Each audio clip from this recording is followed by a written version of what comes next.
What's up, guys? My name is Randy Marshall. I am a local realtor here in the western suburbs outside of Chicago.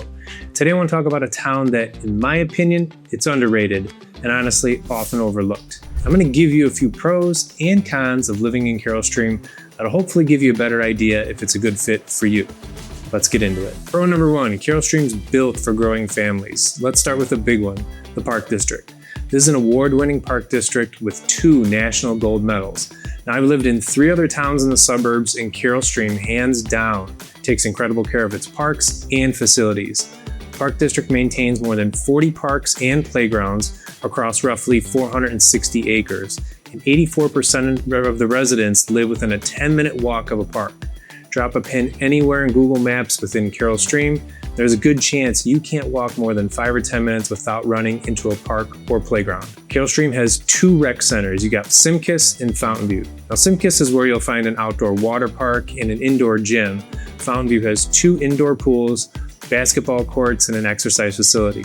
Both offer plenty of programs for kids and adults. Now, expanding on the Park District a little bit and what's around it, there's more than 23 miles of paths and trails connecting the parks, neighborhoods, and points of interest. Stroller walks, dog walks, bike walks to school. It's pretty much all wired in here. All right, then layer on the community calendar. You got summer concert series in Town Center. Every Thursday, you got the 4th of July fireworks. You've got Fall Fun Fest and Winter Wonderland. All right, pro number 2, housing cost. As of July 2026, the median sale price is about $370,000, give or take. That's actually steadied over the past year. Entry points start around $150,000 for condos, and townhomes run from the mid-200s up to the 300s, just depending on location and really what you're looking for. If you want a single-family home around 2,000 to 2,800 square feet, you're likely to find it between $420,000 and $600,000. Now, if you want something bigger, there's a few subdivisions like Tall Oaks that'll give you that 3,000 plus square foot home, but that's likely going to be between $700,000 and $800,000.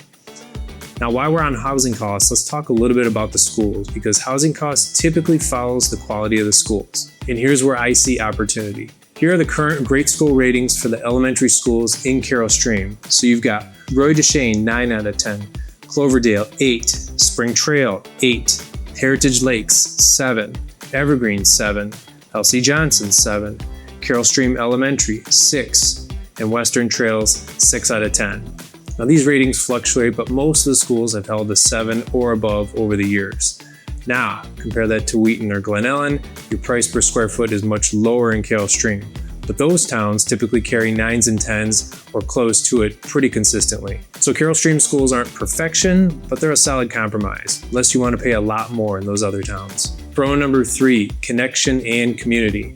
Now, you could argue that this is something you either create or you avoid. But Carol Stream's community calendar always seems to have something going on. So when you're at the concert in the park or taking the kids to the local playground or signing them up for the Park District sports, you're seeing familiar faces all the time. You're building friendships with other adults, and so are your kids if you have them. Now, as a homeowner, you'll feel this with your neighbors too. On the west end of Carol Stream, a lot of these homes were built in the early to mid 90s, and many still have the original owners. People who raised their kids there are now empty nesters, and naturally these homes are just getting listed as empty nesters look to downsize or just get away from the stairs. But it's hard to leave a community where you have great neighbors and everyone knows each other. Slowly, these neighborhoods are turning over, empty nesters sell, younger couples who are starting families end up moving in. So the playgrounds are starting to become packed again on those nice summer days. Now, that's the good news. Let's talk about 3 reasons why you might want to keep on scrolling and consider another town. Con number 1, property taxes in Carol Stream have always had this perception of being higher than some of the areas around it, and to some extent they are, but I think most of the time it's blown out of proportion. Now, if you're coming from a different state, probably expect a shock. I've seen property taxes on homes outside of Illinois. Honestly, the comparison is unbelievable, but here's the catch. Illinois doesn't have a personal property tax like Missouri and a few other states do. So your cars, your boats, your RVs, things like that, they're not taxed every year. Illinois also doesn't charge to access state parks like some states do. And Illinois doesn't tax retirement distribution income, which right now there's only 4 states that do that. Right now in Carol Stream, the ballpark tax rate is about 2.2% of your home's value. If you do the math against neighboring towns, it's very similar. Over 60% of your tax bill is going to go to the public school district, and the other heavy hitters are the Park District, the fire department, the forest preserve, the township, and some pension funding.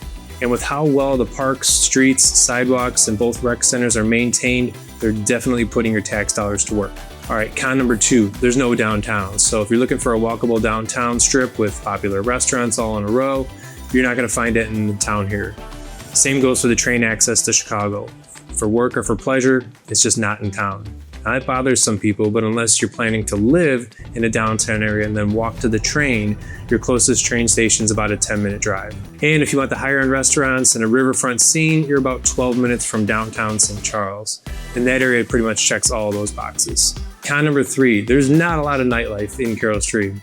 Now, the town was built with families in mind, so it was never designed to have that kind of buzz. Now, just don't get me wrong, it's not like there's nowhere to go and grab a drink around town, but if you're looking for a club that's open till 2 or 3 in the morning on a weekend, you're just not gonna find it here.